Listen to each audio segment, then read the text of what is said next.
Ladies and gentlemen, welcome back to CWL London. And who would have thought that Courage would suck at talking? I just got cheated. I want to know. I literally just got cheated. Like, I had a 1:06 one around Ryan Gosling. Sure you did. I was told I was the winner, and then it comes to broadcast. Who do I need to speak to? Well, apparently you're bad at talking, so you don't have to speak to At least we anyone. have statistical proof that he's not talking. I've been saying it for a while. Pull up the video. I need the video. Where's Lottie? I We need just the video. watched the video. We did. No, that was edited. That was proof for America. You can't talk about it. That was edited for America to finally lose at something on the international stage because all we do is win. Look, Jack, you just have to hold this out. I'm pretty sure Jonas talked for like 20 seconds. I just want to point out. Time I just want to point out Jonas's second language, and he beat. Okay, that wasn't my best run. Ryan Gosling, 1:06. Yeah, but there's no proof of it. No. It was on video. All I know is what I saw. You got beat by Ben recently, you know, in the office. You've now been beaten by Jonas on a different language. Honestly, Jack, you hold a lot of L's recently. But let's get into this next game. You're mediocre at a lot of things. Mediocre. Are we done? Can we move on to the game? Someone's going to get eliminated. Someo's going to cry. I'd actually prefer to talk about this for a little bit longer. Yeah, it is going to be me. Yeah. Kind of wish Maven was here. Okay, you know what? actually, no, we don't wish Maven was here because he's the only one worse at things than Jack. So that would give Jack an easy scapegoat. Yeah, I would have done. All right. Would have done. Are you quite okay, Jack? I'm always fine. I'm ready to just get our next match started because I'm a true professional. It's a loser's bracket matchup. I've taken over the hosting role. And this is between two great European This is a guy who dabs on stream and does the arm in his bedroom. Can we bring this back to some semblance of normality? It's up to you. All right. Yeah, a good host would take control. I'm trying to take control, but I've got a crybaby next to me who's worried about holding another L in his life. Don't talk about it. Anyway, we're on to this next game. It will be Aware versus Fnatic. One of them is going home. Guys, first impressions. It's Aware. Well, that's my first impression. No, definitely winnable series for Aware, but I'm a little bit more confident in the boys of Fnatic to take this one.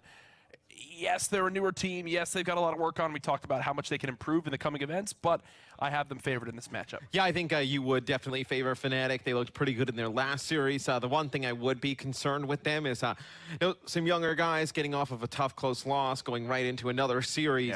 Yeah. You'd be worried maybe they can't recover. They do have Tommy, and then they also have the fortunate circumstances that Aware is a pretty new team. First event getting back off of a loss as well. Well, speaking of Aware, let's bring the team into this. Of course, Gefkid's been around for a little while. We spoke about him. Benji, Dent, and Johansson have impressed. Only just turned 18. But right now, is this going to be a bit of a mismatch, or do you think they can pull this through? Yeah, I think it's going to be obviously a mismatch. We talked a little bit about it just a second ago, but you do see the potential with these guys. I think I've been very impressed by all of them on different occasions. Gefkid, obviously known in the European scene for search and destroy play and whatnot.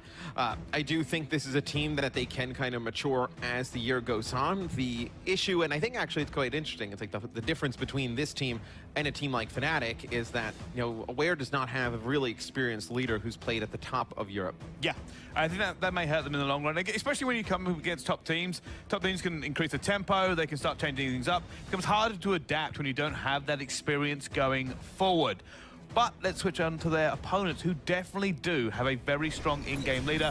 It's Fnatic. Jack, hit me with the info. They only have the strongest of in-game leaders with Tommy on this squad. You look at the rest of the team, though, Wuskin and Skrapz, the duo that have so much to improve upon as a team, and their ability to wind up moving on in these future tournaments. Stat lines on the bottom of your screen, they're all a little bit better than that of Aware, but one thing we're watching out for, how do Wuskin, Skrapz, and Sunny B do this series? Because Tommy in the last one was lights out. Dude, Tommy was sick in the last series. He has been playing out of his mind all tournament long. I think he's really kind of lived up to the Fnatic brand. Obviously, Fnatic picks up only the best teams in multiple games. They expect this team to get there eventually. Tommy trying to get them there a little bit faster than they probably expect. Yeah, I think so. And again, we've said this before in the last game, Tommy just tuning this team as we go forward. But let's have a look at the key player matchup for this one. It's Sunny B versus Johansson.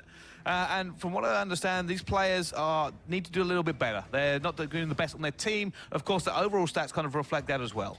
Yeah, I mean, Johansson, I'm kind of shocked to see his stats kind of fall in the ranges because I feel like we've been saying his name quite a lot during the broadcast. Maybe, just not putting up the best overall numbers, but just in the right place at the right time, picking up the situational kills. It's probably what that is because, he's been having a pretty good tournament. Sunny B, on the other hand, kind of, I feel like middle of the pack and everything. Yeah, I mean, that's pretty much how you describe him. I mean, from what I understand, obviously, I think Johansson has the worst out of anybody we've got left. Oh, okay. So, obviously, for him, we'll be keeping a close eye, see if he can really step up this game and go off. Sonny, I actually think he's been having a half-decent game. You know, you see him occasionally make some big kills. We saw we went to the listening, you know, Sonny make a couple of nice two pieces and really helping his team along. And he's also a great communicator. It's actually really interesting that this is one of the first events I've ever been a part of where we've seen every single game on stream, which is a cool aspect of this event. While it has been a lot of games grueling for admin and probably the people working upstairs in production, it's interesting to be able to, all of us, recall certain moments that have happened because we've all been watching these same games, breaking them down on the analyst desk, casting. It's been a unique experience. It really has. I believe we've gone through close to 30 games now. This is maybe 29, I think, that we've actually watched. We've watched 29 games over the last 3 days. Yeah, that's crazy. All on stream, all live, broken them all down. That is an incredible number. So this is number 30, I believe, is what we're going You can make into up now. whatever. Yeah, you could legitimately tell me this is any number of match, and I would believe Just confirmed, we have, this is number 30, 39 in total, potentially, with the double bracket at the end. It should go to 39. That would be only fitting. Yeah. We should get that 9th extra match. Yeah, we should. I think so. All right, well, let's start talking about these teams and the way they match up. Fnatic, if they win this one, of course, moving forward again, do they continue going through this bracket? Have they shown enough that we believe that maybe they can start turning this around? They've already suffered a few defeats in the groups, just now in the bracket. How far? It's a great way to describe that, Brycey. The winner of this match will advance in the bracket. It's a really great knowledge there. Well, that's why it was a statement. Yeah, no, that's why Fnatic, I made the Fnatic, statement. I think if they do advance further into this tournament, I think I know. Look, they're going to be Okay, undermatched I in those understand you're American matchups, and you don't get the difference between questions and statements. That was a good one, right, Jack? I just love how Brycey dishes this all out, and then once he gets it, he's like, Hey, freaks out. It's not that I can't take it, it's just that he's wrong. It's Maven syndrome. I get it. No, but I think, look, Fnatic, they're going to be asleep somewhere and shake my head. They're going to be overmatched, I think, in any match that they go into forward. Beyond this, if they do win against Aware, I think you look, I know if they get by them, they're the least experienced team just overall. I mean, you look at Tommy's just big game experience, he has a ton, but the rest of the guys in that roster don't. I feel like they would be overmatched in any series beyond this point. they win this match, they're in the top 6, right? And I would put Fnatic in the top 6 right now in Europe. So it's only fitting in my opinion. But you heard kind of Tommy when he was talking in his interview prior, like he expected this team to, 3-4 placing he was okay with. I don't know how okay they are with getting 6th at this event. I think they expected to come to land, be a little bit more prepared, and like actually take out one of these top teams. Because I feel like some of the top teams have just kind of like overlooked some of the game modes, maybe to not put enough time in Search and Destroy. So I feel like, for the time that Fnatic put in, I think they probably expected a higher placing than 6th. Well, unfortunately, they can't get it, X. That's the great thing about the loser bracket. So we're going to see how far they can actually go forward and go on to this one. But again, like I said, that was the question I was getting at is, if they do beat Aware, and we're all pretty much on the same page on this one, I think, who do they drop? Who faces them next? Can they beat either of those two teams?